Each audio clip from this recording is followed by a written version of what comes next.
Hello, I'm Rob Baldwin, and thanks for downloading the new training series, Learn Photoshop in 10 Minutes. Now, in 10 minutes, I'm going to show you the basics of Photoshop and 4 of the most commonly used tools. Now, you can spend years and years learning Photoshop, just like I did, and become a master at it. But what I've realized over the years is that to do a particular job, whether it's a business card, a poster, a t-shirt, whatever, you don't need to know the full extent of Photoshop. There are thousands and thousands of tools in there. You really only need to learn a few essential tools.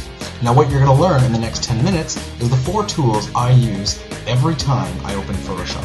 These are the most essential tools I use for graphic design in Photoshop. So let's get started. Okay, so here's the basics of Photoshop. Now what we're going to do is we're going to come here to File, New, and create a new document. Okay, you can choose the width and size of your document, the resolution, depending on print. If you're doing something for web, 72 is good. If you're printing it, you might want to push to 300. Okay, RGB color, and click OK. And bang, we've got our new canvas. Alright, now you'll notice here on the right hand side, we have our navigator, which is basically just a view of our canvas. So if I were to zoom in a little bit, as you can see, our view gets a little smaller here. We have our history down here. So every time I do something, as you can see, I'm brushing. I'm actually not brushing with any color. Okay, that's all getting added. So this keeps track of the history of the document. So you can always backtrack if you've done something you don't like. Down here we have our layers. Every time we do something in Photoshop, we're adding a layer. Okay, so with a big project, you'll end up having quite a few layers. So that's good to know. All right, on the left-hand side here, we've got our tools. We've got selection tools, brushes, erasers, and all sorts of different tools, shapes and stuff, all the tools you're going to need. And up here we have different options, image adjustment options, selections, filters, and so on. Okay, let's get to it. Okay, I've opened up an image here and I want to select the image and remove the white background. So I'm going to come up here and choose the magnetic lasso tool. And what I want to do is do a very loose selection around the image. Now what the magnetic lasso tool does is it's able to recognize the difference in color and shape, so it pretty much hooks on to whatever you're selecting, so making selection very, very easy.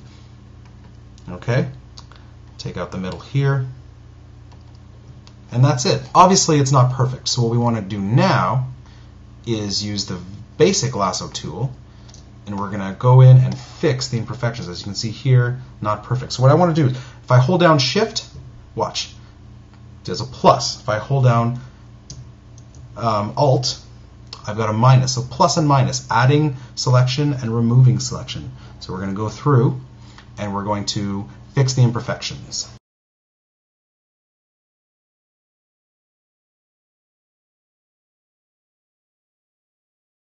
Okay, we fixed all the imperfections. What we want to do now is we don't want rough edges. So what we're going to do is we're going to come up here to Select, Modify, Contract about 2 pixels. This brings in the mask slightly. And then select, Modify, Feather. And we're going to feather by 1 pixel. This smooths out the edge so that we don't have that rough edge. All we have to do now, come down to Layers Palette, drag the background, and what we're going to do is we're going to click on this mask. So instead of deleting the background, we're just going to mask it out this way here. Now we've removed the background. Now this checkered background is Photoshop's way of telling you that you have invisibility there. So whatever's behind, we've now removed the background. Brushes. Brushes is a very important part of Photoshop. You can do a lot with brushes. Okay, so come here and click on the brush tool, and what I want to do is come to Windows and open the brushes panel right here. This gives us some more options for brushes. There's also a quick panel that you can get right up here. It gives you some of the options. It's quick access, but here we've got all our options. So the diameter just makes the brush bigger. Hardness, so right now I've got a hardness at 100%. So if I click, as you can see, we have a hard edge. Now if I bring the hardness all the way down, now I've got a very feathered edge, so you can play with that. Spacing is really fun to play with as well.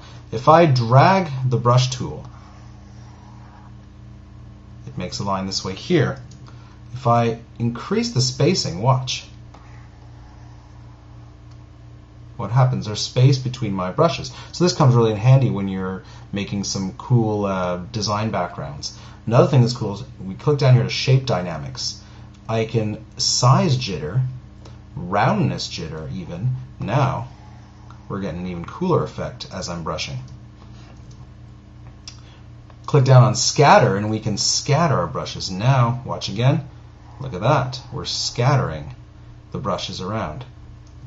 And finally, we can come here to Other Dynamics and put an opacity jitter. So now they're not going to be completely opaque. So you get a lot of options with brushes as to what you can do with a simple brush. And I'm just using a basic circular brush. What you can do, you can download hundreds of different kinds of brushes, from splatters to plants. Look at that. To plants, to ink, to whatever you want. Snowflakes. Sky's the limit when it comes to brushes. So playing around with the brushes, playing around with what you can do with them in the brushes palette, it's a lot of fun and very useful. Okay, let's talk about masks. If you come down here in the layer palette, a mask is basically an added layer to a layer that decides what's being shown and what's not being shown. Okay, so if you click Alt and then click on the mask, now I can see the mask. Everything that is white is visible and everything that is black is invisible. Now this becomes very useful because I can use my brushes, which we learned in the last section,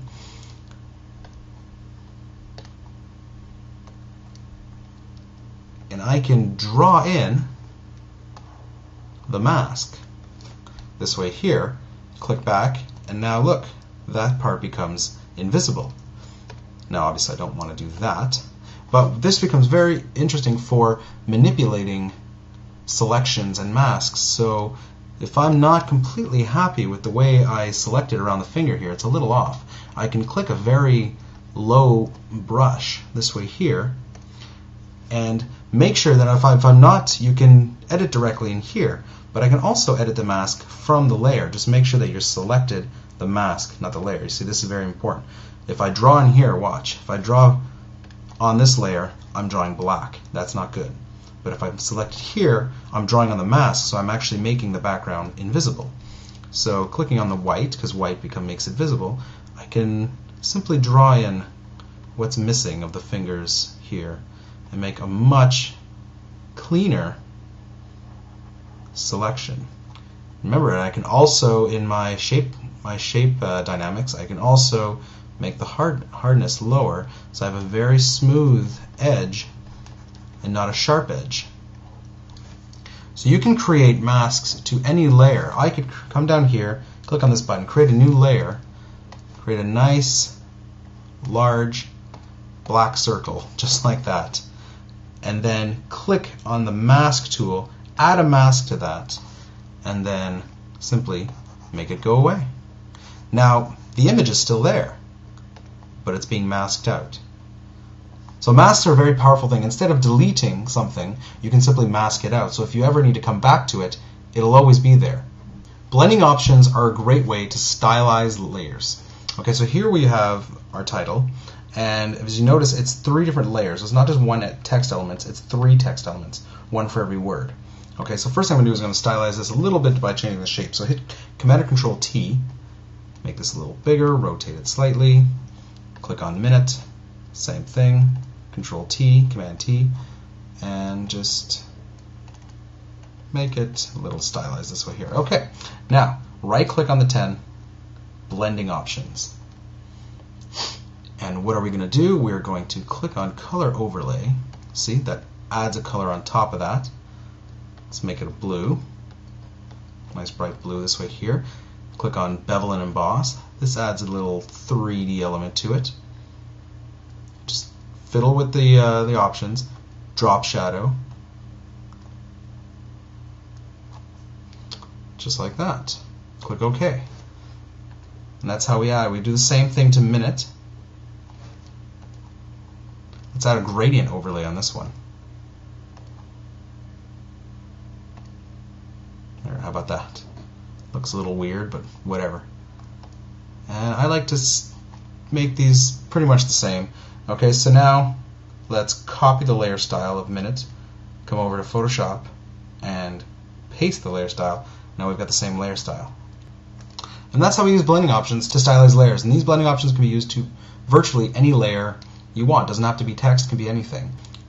Really, the sky's the limit when it comes to blending options. Have fun with it. Alright, so I hope you enjoyed the training series. Like I said at the beginning, these are 4 of the most used tools in Photoshop. I use these every time I open it for any project. With these tools you can feel comfortable using Photoshop, but there's so much more of Photoshop you can learn, so please check out the other training series on the website and enjoy designing using Photoshop. Thank you. I'm Robert Baldwin. This is 10minutephotoshop.com.